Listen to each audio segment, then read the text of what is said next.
And uploaded. Okay. Just to respect everybody's time, I'm going to go ahead and get started. Thank you for joining us today for our Partners for Healthy School meeting. It's our first meeting of the year, so we're really excited to have you all here. And with that, I'm going to share the agenda with you. For those who are just joining us, I am sending a link in the chat. Feel free to click on it. We will have some interactive parts to this meeting, and we are recording the meeting. So today's agenda, we're going to do a welcome, introductions and organization updates, and then we're going to have Kate Knudsen from Race Me to Read, you'll find out a little bit more about what Kate is going to talk about from Race Me to Read, and then the future for Partners for Healthy School, and we're going to do some strategizing. And with that, I'm going to turn it over to Claire. Thanks. So if you are in the Google Doc, you'll have to move your own slides over there. So click that link if you haven't yet in the chat box, and that'll bring you to Google Slides. And we'll be able to interact together there. So you can join me on slide 3.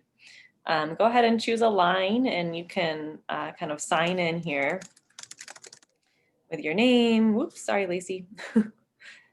And then talking today about our favorite snowy activity.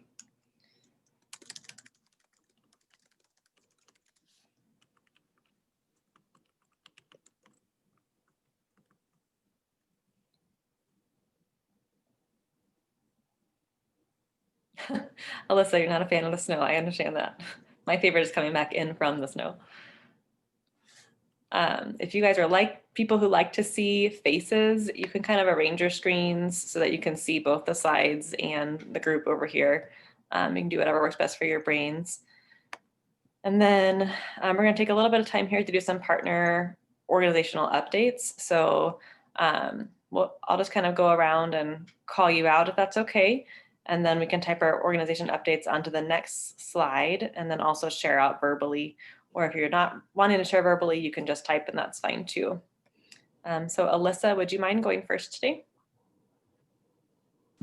Sure. So I'm with Nebraska Extension, and we don't have a whole lot new going on right now. Everything we're doing is virtual. We have to be from home, and we're not allowed to go into organizations right now, at least in Omaha. We do have a class coming up, and if you're interested, I can put my email in the chat. We have a new program called Cooking Matters, but we're using it with younger kids. So our target audience is parents with children ages 0 to 5. Older children are welcome as well, but we do want them to either have somebody in that age group or pregnant individuals are welcome as well. So if that's something you're interested in, I'm looking for a class with that. Otherwise, kind of the same old stuff, just doing some virtual education and trying to make it through. So Awesome. Thanks for sharing. Margot, would you like to go next? Sure. I teach nursing at Creighton University College of Nursing, and of course we are actually in session live, still on break a little bit, and we've made some accommodations to the semesters in that the students haven't been having longer breaks, and we're trying to keep them on campus. So honestly, there's no breaks once they start on the 27th until the end of the semester. In the fall, we chose to put our community health clinical entirely online, and so that I was meeting with people virtually. So something was lost, but I didn't feel like we lost too much. So I'm having a hard time spelling accommodations over here. While I figure that out. Lacey, would you mind sharing next? Sure. Lacey Peters with the Nebraska Department of Education. I'm the Health and Physical Education Specialist and work with the Whole Child Project. For the health education side of it, we are in the process of writing our health education standards, in which draft number 1 should go out for public input probably end of March timeframe for everyone to provide input on. Physical education side, we're doing some work with schools on how PE looks in the classroom, and especially how you can include individuals with disabilities. If it's virtual, some PE classes are being required to teach in the general elementary classroom. So instead of being in the gym, all of the specials have to travel around to the general elementary classroom. So providing PE with desks and everything. We do have a handful that are still hybrid school-wise across the state. We have some that have the option for remote, and then others that are in person 100%. I don't believe at this time we have any schools that are 100% remote. I believe OPS just went back to their hybrid schedules this week. So with the whole child project, we have kind of taken kind of a swing with that to COVID related, I guess you could say, providing services to help the PE teachers, the nutrition services on what food and serving food looks like during a pandemic, as well as SEL is a huge focus. So those are just kind of some general overviews. Awesome, thank you. Priyanka, would you like to share today? Well, I can talk for Priyanka. We're just a couple desks away right now.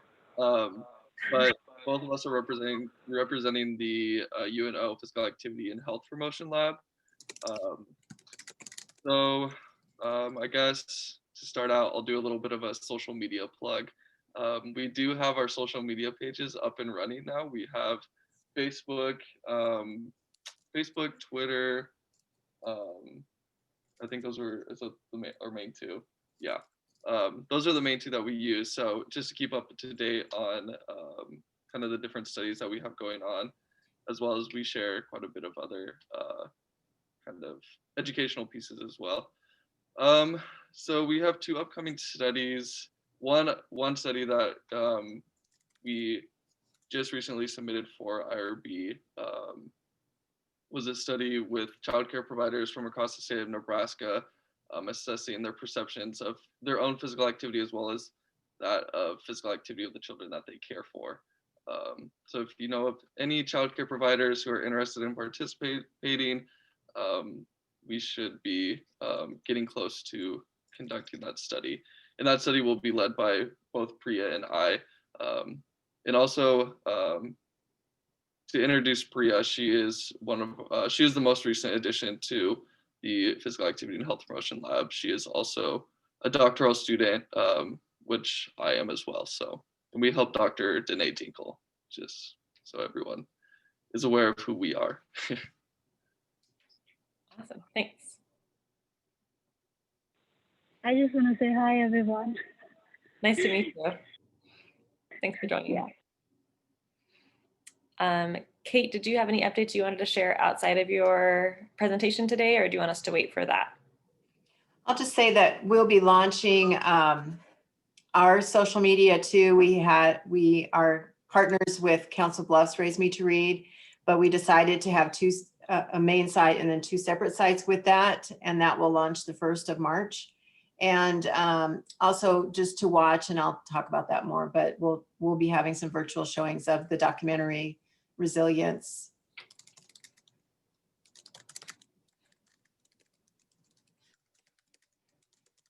Awesome, thank you. Claudia, do you want to share updates for the Wellbeing Partners? I can, but there are two people who have joined our meeting and I would like for them to go first. So Genevieve, would you like to share any updates or introduce yourself to the group? Maybe. Give it a minute. Yes, I'm here. Sorry about that. No, you're good. Can you just hold for one moment? I have one thing I need to take care of. It takes less than a second. Sure. Okay, No thanks. worries.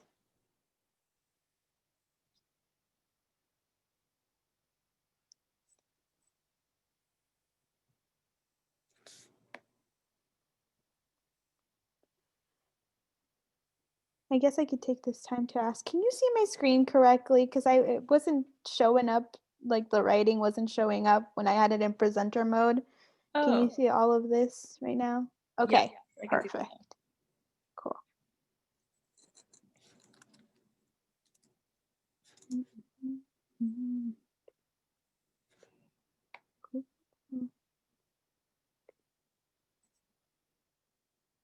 Sorry about that. Can you tell me one more time? Did you want me to just give you an update of Nelson Mandela or? Yeah, that would be awesome. Okay, hold on.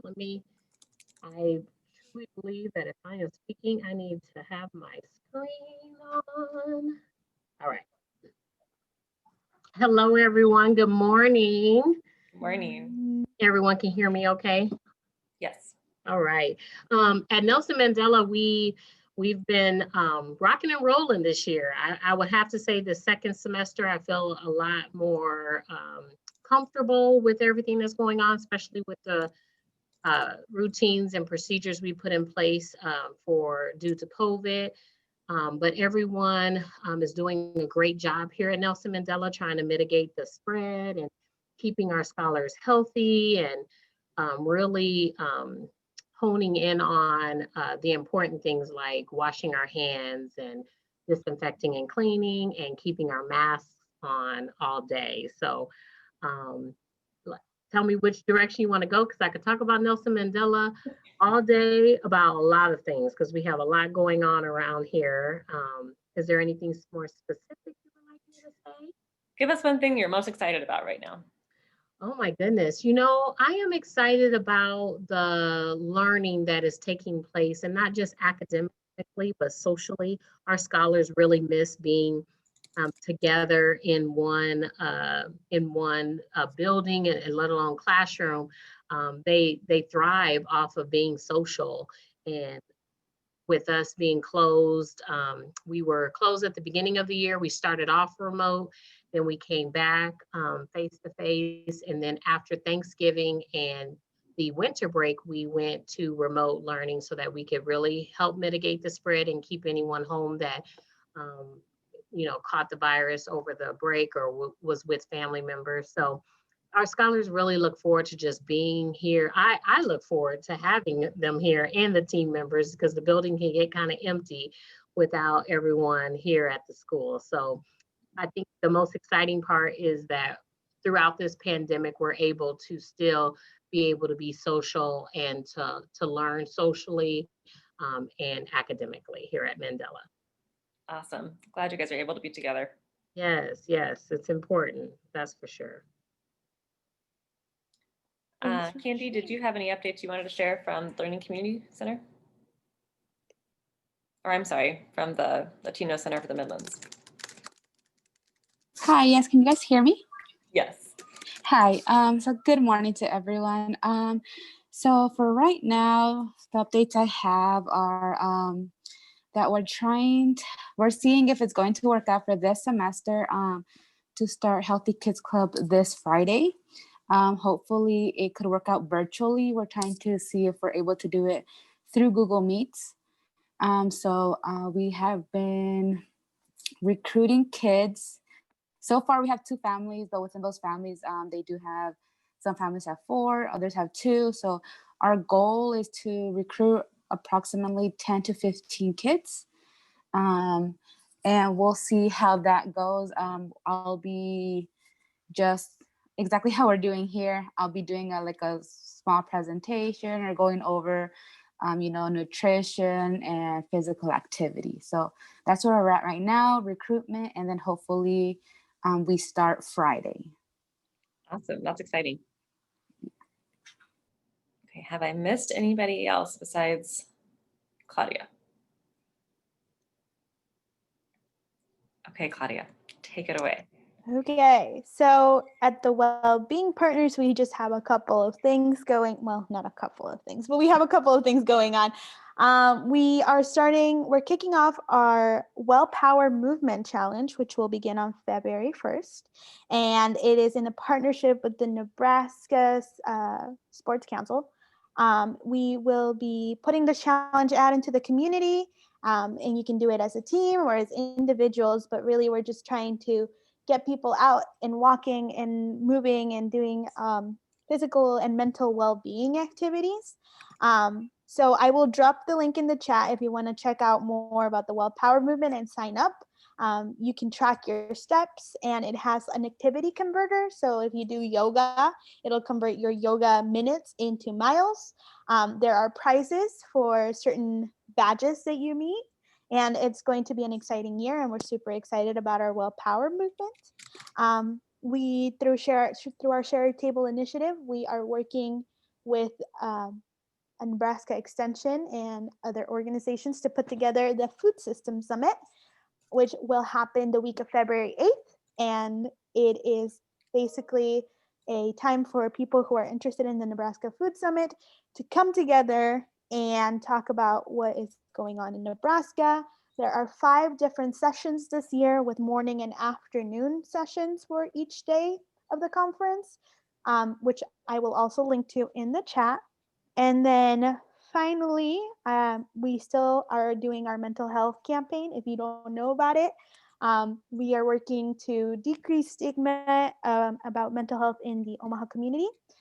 So we are doing a human project with sharing their stories and trying to destigmatize mental health.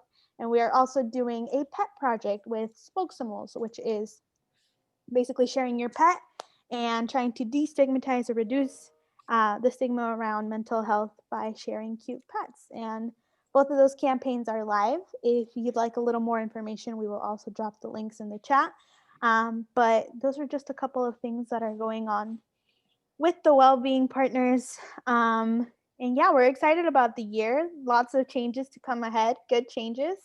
And yeah, I think that is all I have for our organization, unless I forgot something, Claire.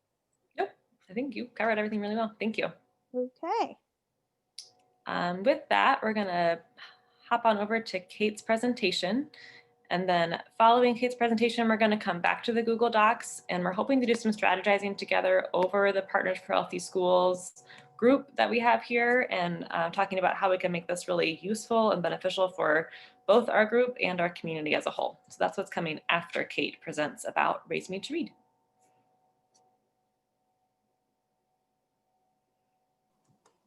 Probably that means unmute your mic, Kate. Go for Somebody it. said there's going to be bumper stickers. That's going to be the newest bumper sticker. Please unmute your mics. Well, I'm so glad to be here with my neighbors at the CEC, only we aren't there much anymore. And I thank you for letting me be part of this Partners for Healthy Schools meeting. When I attend the meetings in person or online, it's just so thrilling to see what's going on in Metro Omaha. And I'm so proud of all of you for the work that you're doing. I'm a facilitator for this initiative. I enjoyed many years of teaching before this, and along with a decade as an administrator at Carter Lake Elementary. My position was called a school administrative manager. We're called SAMs for short. In that role, my duties included building security, school climate, student behaviors, all the rules and responsibilities of teachers and students in the building. I led the behavior response and attendance teams and supervision of non-teaching staff. There, I received training in crisis response and trauma-informed schools. And that was because we just kept looking at the end of a school year and saying, we can't do another school year like this again. And that is when some doors were opened by Jim Sporleader to host a trauma-informed schools conference. So we went to the first one, took our team there, and just have been learning ever since about the mistakes that we made in our help trying to help kids and the things that we could do better. So that's kind of what I'm going to talk about today. But back to Metro Omaha Raise Me to Read, we're part of the National Grade Level Reading Campaign, which has as its focus early literacy, reading on grade level by 3rd grade, school attendance, extended learning. That means all the 80% of the time kids spend that isn't in school, that's what extended learning is. Some people call it summer learning, but really there's so much time that kids are actually not in school. And that's what that means, you know, taking stock of what's going on and how kids have access to activities and resources and that sort of thing. The last thing that they focus on is the most important, which is the uniquely imperative role that parents play in the lives of their children. Our local backbone is the Metropolitan Omaha Educational Consortium. MOEC is a consortium of all the Metro public schools in Douglas, Sarpy, and Pottawatomie counties. That includes also the leaders from Metro Tech and Iowa Western and the University of Nebraska at Omaha. They've met for many, many years. MOEC has existed, and it was often a time for superintendents to gather and, you know, like we all do, we can gather and complain about what's going on and not really solve anything. And they together decided that they wanted to do more. And so they have several working groups. I serve on the literacy working group and attendance working group. And then they have other groups that meet for the higher level student services, those kinds of things. So it was sort of more of a passive but continuous gathering to more of an active group that wants to see, you know, look at the data and see what difference they can really make. Then on to the next ones, Claudia, as I check. Our Community Solutions Action Plan, which is what you have to write to be a member of the campaign, includes outreach to educate the community about the importance of parents. The campaign calls them the secret sauce for fostering brain building and early literacy for children. And I included this word cloud here because our advisory board urges us, you can see the biggest word there is collaboration and community engagement. They want that to be our highest priority. And this sense of urgency exists due to our evolving understanding that individual, family, and community trauma adversely affect the developing brain and therefore presents a direct correlation to learning and achievement in school. Families and their children require norms that we would call assistance, encouragement, those safety nets, monitoring, advocating, and mentoring. Researcher Joseph Murphy notes that it's useful to think of all these ingredients as overlapping and intertwined strands in the web of support. If you ever have a chance to read his book, it's fantastic. I got to meet him and we had a long conversation about what was working at Carter Lake and what wasn't. And he kept saying, well, you know what's working and what's not and why. And that's really part of the subject that we're talking about today. I want to demonstrate the need for this web of support, building from national research, in addition to the Wellbeing Partners Call to Action report, which is featured in the next slide. And those interlaced strands of support must include both Maslow's hierarchy of needs, Bloom's taxonomy, and then determined and engaged community. So when we talk about Maslow, there's a cool graphic image that somebody created in a pyramid style that Claudia is going to show next. Maslow's hierarchy of needs includes those psychological needs or physiological needs, sleep, exercise, food, safety, and that means security and resources. You know, you feel safe when you have the resources you need within your home, and property. And it might not be ownership, but it might be that this is your place in the world and you feel comfortable there. You also need love and belonging. That's the next step up. Family, friendship, community. Again, feeling that you're part of a community is really important. Esteem, that confidence that one starts to build, respect of oneself and others, and respect of one's own achievement and that achievement of others. And then the last level is self-actualization, which means, you know, we start to develop our code of morality, what's right, what do we believe is right and wrong. And then those skills, those upper level thinking skills and social emotional skills of problem solving. And then that's where creativity comes into flow, and we have to allow children and families that outlet of creativity also. Those often seem, when we talk about Maslow's hierarchy, sometimes we say Maslow before Bloom. In the trauma-informed community. And that's because it so often seems that we're stressed on achievement and we're not looking at the reason achievement is not occurring. And most of our schools have great educators in them. They have great support people in them. And we're sort of ignoring that thing that happens outside the school, which is the reason why not all students are doing as well as we'd like. So the next image I want to walk you through is Bloom's taxonomy. And that describes a hierarchy of thinking. So we start with knowledge as the lowest thing, and we build to comprehension.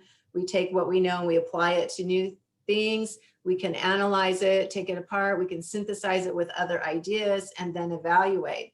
When I was a high school teacher, I used to have a wall that had mine was more like steps, so that students would understand knowledge is just the beginning. And I taught gifted and talented kids in several classes, and we already knew they were fact monsters, gorgeous, wonderful thinking, crazy, wonderful fact monsters. They have knowledge, nailed.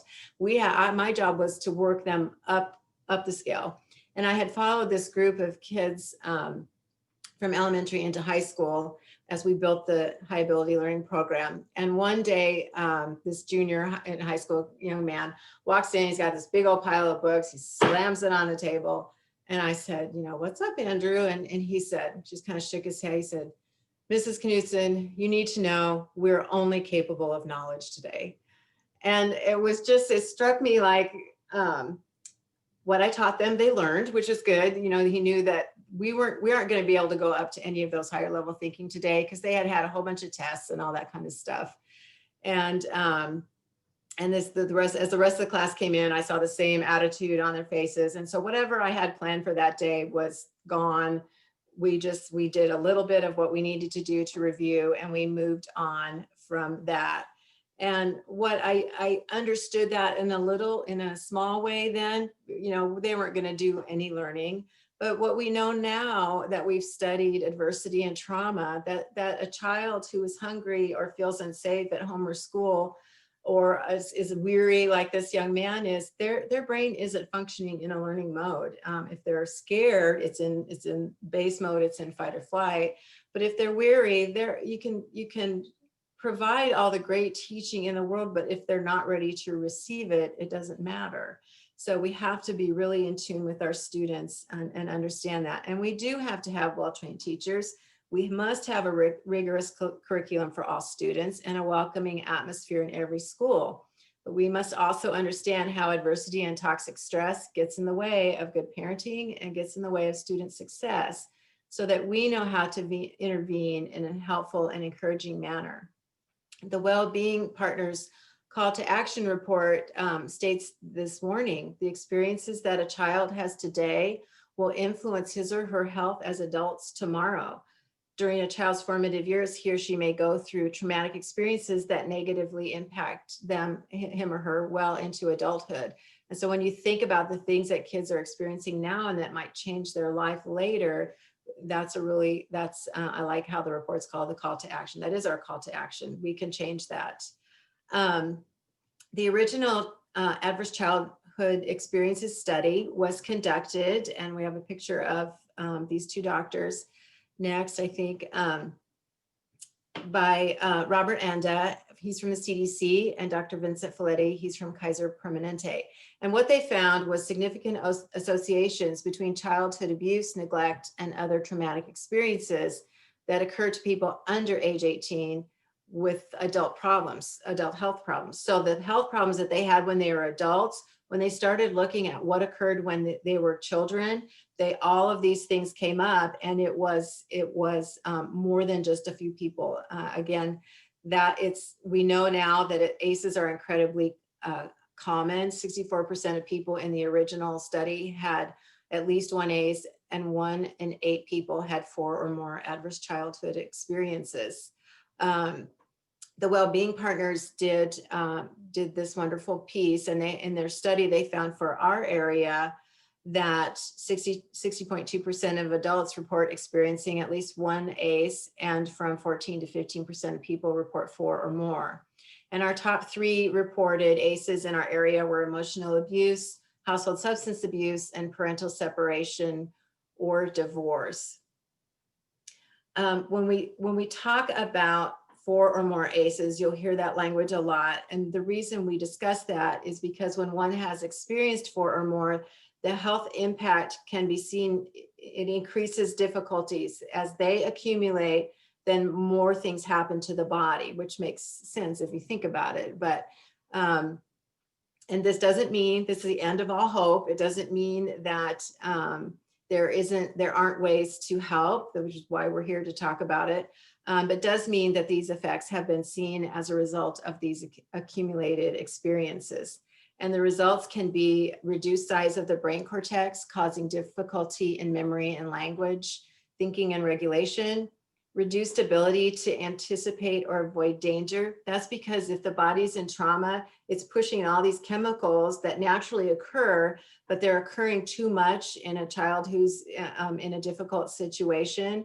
And so they're sort of at that level. They're at fight or flight almost all the time. And so then if something really dangerous comes at them, their body, their whole makeup isn't prepared to anticipate or get away from that danger because they're already sort of stuck in that traumatic realm.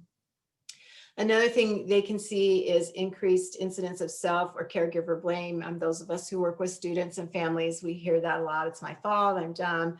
I didn't have time to do my work last night, whatever it is, that sort of self-loathing can occur.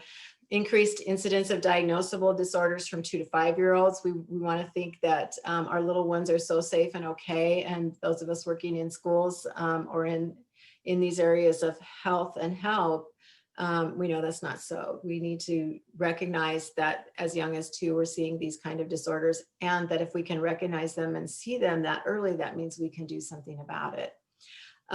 We also see increased incidence of health risk behaviors, so drinking or promiscuity or other things that cause a risk to self.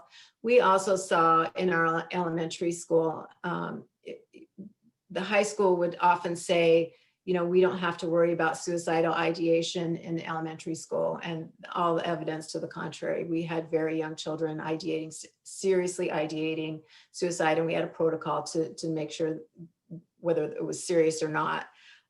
So there's lots occurring in the lives of our young people, and sadly, they can have increase in disease, disability, and increased in incidence of early death. And that's all really sad and horrible to look at. But adversity science tells us that the strengths with children need for future success aren't simply a choice. We hear that a lot, pick yourself up by the bootstraps is a great American idea, but that's not what these kids are. These kids are not declining to pull themselves up by their bootstraps. They have so much else going on that they're unable to. These things are rooted in brain chemistry. They are molded in measurable and predictable ways by the environment in which children grow up. And that means the rest of us as a whole can do an enormous amount to influence development in children. One area of focus for our campaign is the documentary Resilience, the biology of stress and the science of hope. And this was done by James Redford, who you might have also seen Paper Tigers and some other of his pieces. And James sadly passed away very recently, right around the holidays. And his work brings to life the first ACEs study, so you can kind of understand it in real terms. The use of screeners by Dr. Nadine Burke-Harris for regular care appointments from birth onward. And that's to detect trauma as early as possible, because there are ways to mitigate that. Of course, by mostly providing family supports, but there are also medical ways to help children. The film also demonstrates, you can see this cartoon image here through this graphic cartoons, what occurs to a child experiencing toxic stress and adversity. I've seen this film many times, and I presented it too. And when people reflect on what they saw in it, these cartoons often are really the thing that grabs their attention. There's lots of good facts, and you could spend the entire time taking notes on all the facts that are presented in it. But these make it real. What's it like for a kiddo? There's another cartoon where he's sitting up doing his reading like he's supposed to do at night before school tomorrow, and he hears shooting outside his door, and then you kind of watch the interior of all of his systems start going to protect himself. So we do intend to do more screenings of this, and you'll receive a link to the trailer so you can see a little bit more about it in some materials that I sent to Claudia. And then watch for, we'll send to the Wellbeing Partners the invitation for our next screening of it. We hosted our first virtual screening following the shelter-in-place order, so we couldn't do it in person. It's really so much better in person because it affects people to think about their own adverse childhood experiences. I have 4. I'm in the 4 or more category. But it's also, I want to be there to take care of people. So to figure out how to do that virtually is very difficult. But we did have one right after the shutdown, and we had 200 registrants, and they were from across the state of Nebraska, from Colorado and California, and they were from 5 other countries. So our little initiative had people from other countries, and I have followed for a long time people in Scotland and New Zealand. There's a Green Stream network in Kenya. I just followed them in my personal Twitter, and when I sent this out, they all signed up. So we had sort of an international posting, which was really interesting. We want to show these films because we think that a lot of society just thinks, you know, that are having trouble, you know, they just need to pull themselves up by their bootstraps. What we know is that they need help right now. And if we can help them, the we can't just be me in school or me in this role or you guys in your roles or the Department of Ed, it has to be everybody. The companies need to understand this. I know that in Council Bluffs, the Chamber of Commerce has watched Resilience, and several of their groups that work in business there have seen this video too. So we hope to spread it out.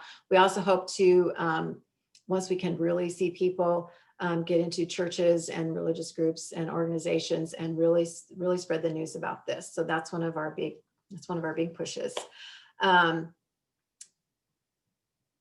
When we think about, okay, we know that this is all occurring now that we understand this, what can we do for adults? There's this area of thought called protective factors. And those are things that will help parents that are needing it develop that buffer. We call it that buffer, that they're protected from the stressors. We're all going to have stressors. We can't step away from them. But if part of the issue is that you don't have somebody else to go to when you have stressors. So if the community comes together to assure that these connections are present, then we all win. The factors include how parents build nurturing attachment. So that's that serve and return with babies, the swaddling, the singing, all of those very early things that happen. They are so important to a baby's brain development. Then that knowledge of child development, you know, what are the ages and stages and what should my son or daughter be doing at this time in life? Those social connections that strengthen.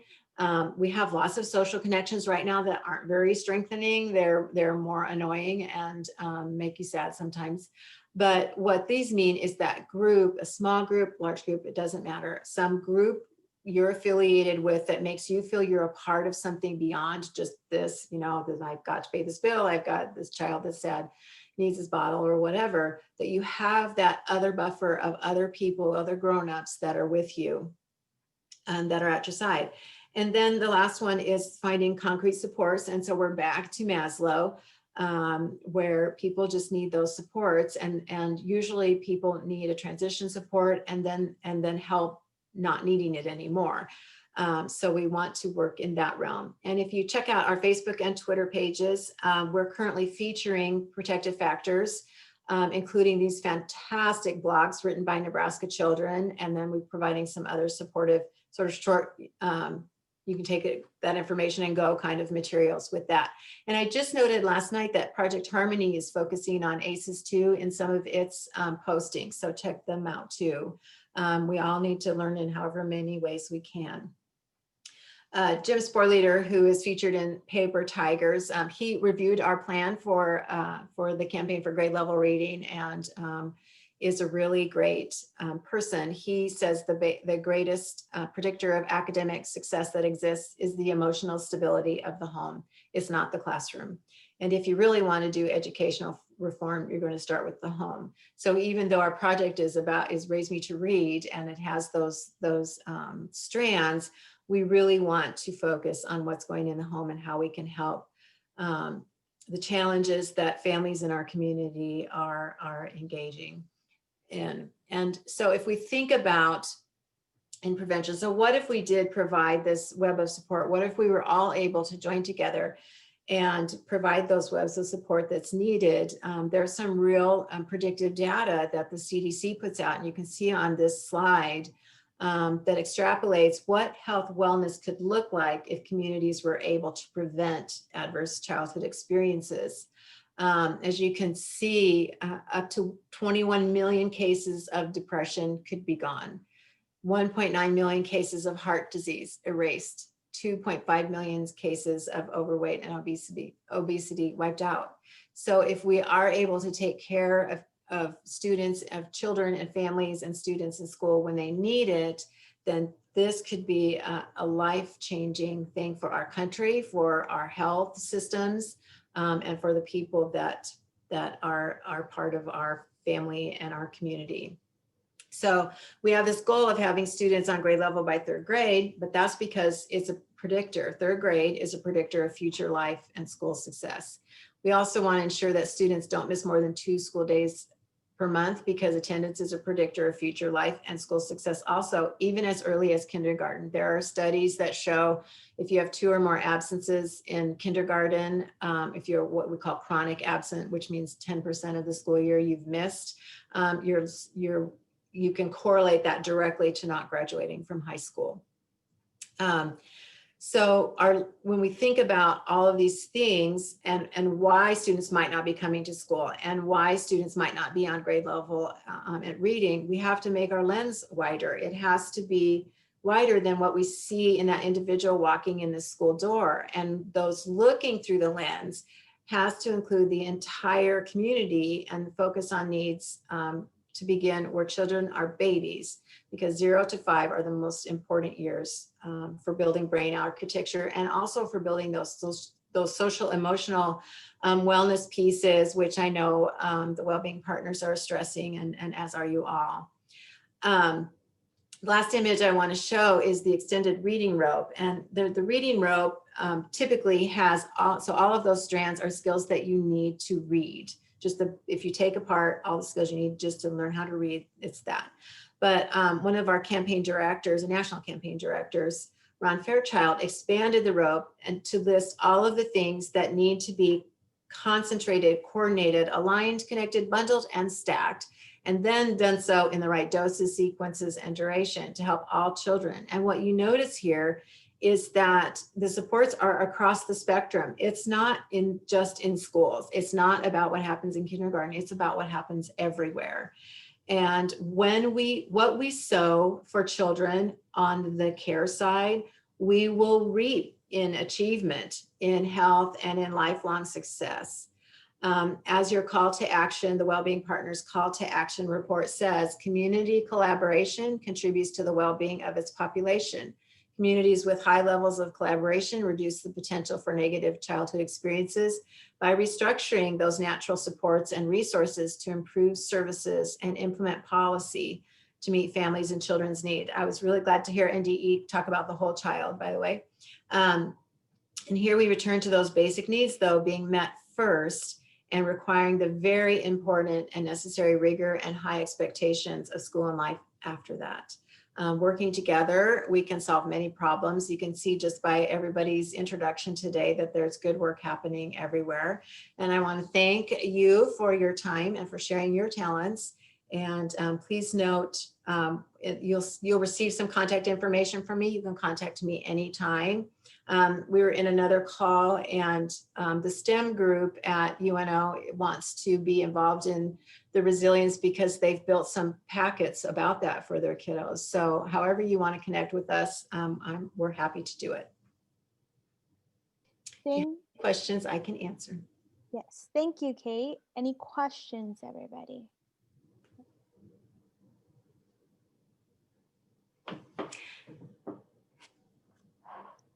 I just love that braided graphic. That was really powerful to see kind of all those different arms coming together to support children. Yes.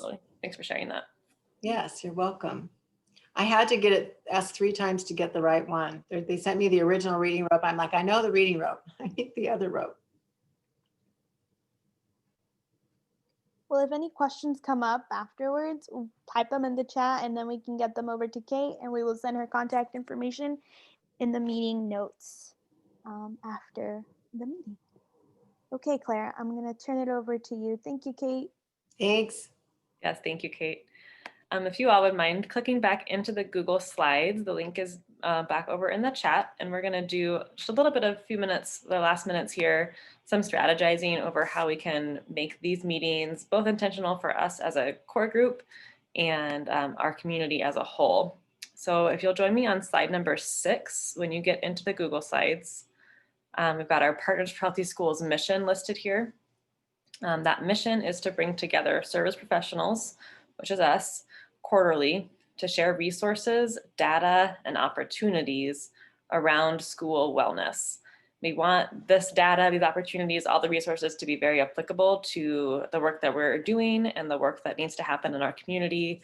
Like Kate just very eloquently outlined for us, there's so many different areas of collaboration. We want to be intentional about coming together and providing helpful resources for the community.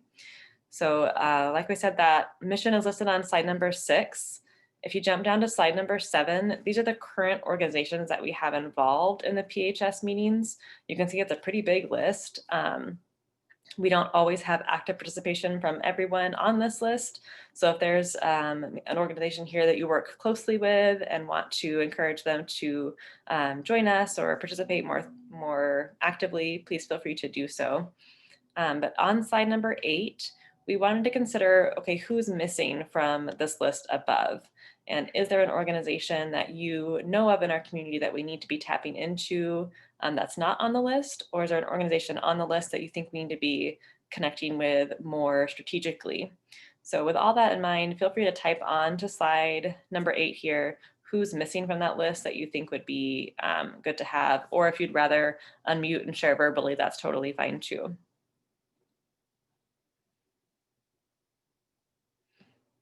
I know for me, one group that I want to see more involved are teachers. I know it's really difficult logistically to involve teachers in a meeting like this, but they're the ones who have boots on the ground in ways that many of us as community partners do not. So that's a group that I would consider. Any other ideas? We'd love for you to type that in. And a quick note for anybody who's watching not live, so anybody who gets a recording, these slides will be available and you're also welcome to jump onto the slides and type in your thoughts as well, or you can email directly either Claudia or I.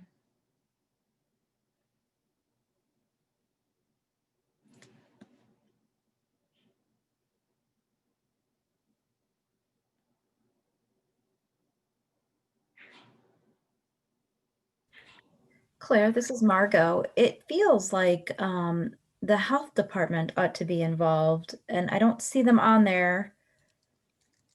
I think that's a good thought. But, Absolutely.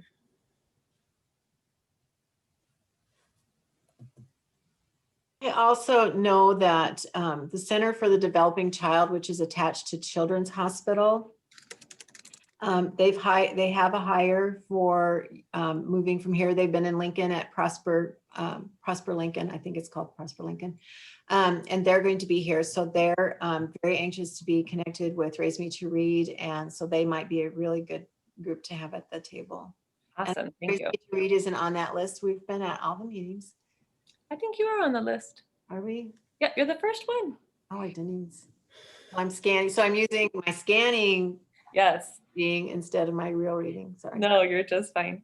And I'm sure there are some people who are not on this list. We pulled this from email addresses, which is not always the best way because sometimes the organization is not very clear in the email address. So if anyone else is missing from this, that was probably why. And Kate, if you have a contact for the Center for Developing Child that you could share with us, that'd be really helpful. Mm-hmm. So as you were all mulling this over, please feel free to come back to this slide too. We also wanted to consider if anyone has ideas for helpful presenter ideas or resources that could be shared. just like Kate presented today about raising me to read, if there's a different topic that you'd like this group to be presenting about, or you'd like us to reach out to have someone present about, you can list that idea here on slide number 9.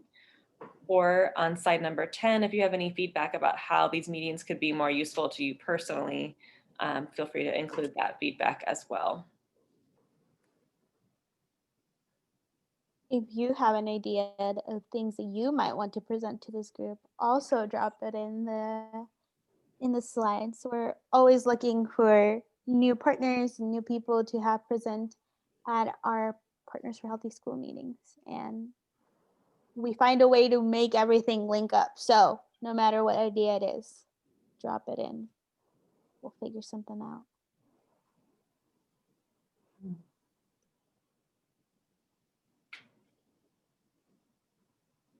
In the previous slide, I had written down Boys Town just now. Are they involved at all in any way? They are on our list, so they do get the invites, and we do have contact with them outside of these meetings. So I agree that it'd be nice to have them here, and maybe Claudia and I can reach out to them and bid for some more participation for the whole group here. I see them now listed as the very last one. You're fine. And One World, yep, that's a good one too. No, I don't think we have them at all, do we, Claudia? One World? They used to come to the meetings, but they took a step back after 2019, I believe. So we can reach out to them again.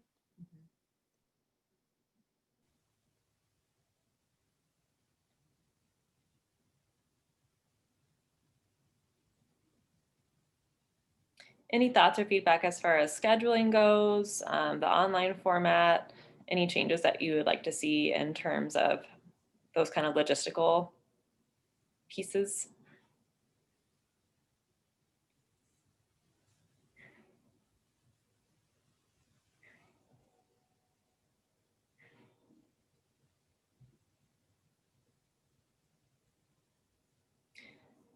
Well, like we said, the slides will remain open. So if you think of something, later today or in the next couple of days, please feel free to pop back in and add that here or email Claudia or I.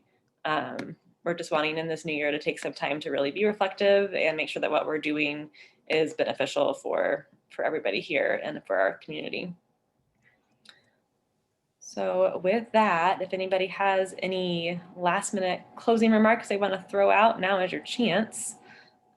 Otherwise, we can be on our way this Wednesday.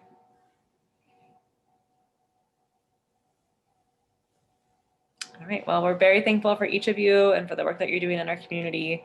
Like we've talked about, all this morning, it's such a collaborative effort, and there's so many different arms of work that are happening, and that's all very exciting to see it coming together for the wellness of our youth in the community. So thank you for your time. And if you'd like to reach out, you have our contact information. And we're just so thankful for each of you. Thank you, everybody. And you will get a follow-up email probably tomorrow with all the information that Kate shared and these slides. So I hope you have a great rest of your day, and thanks for coming.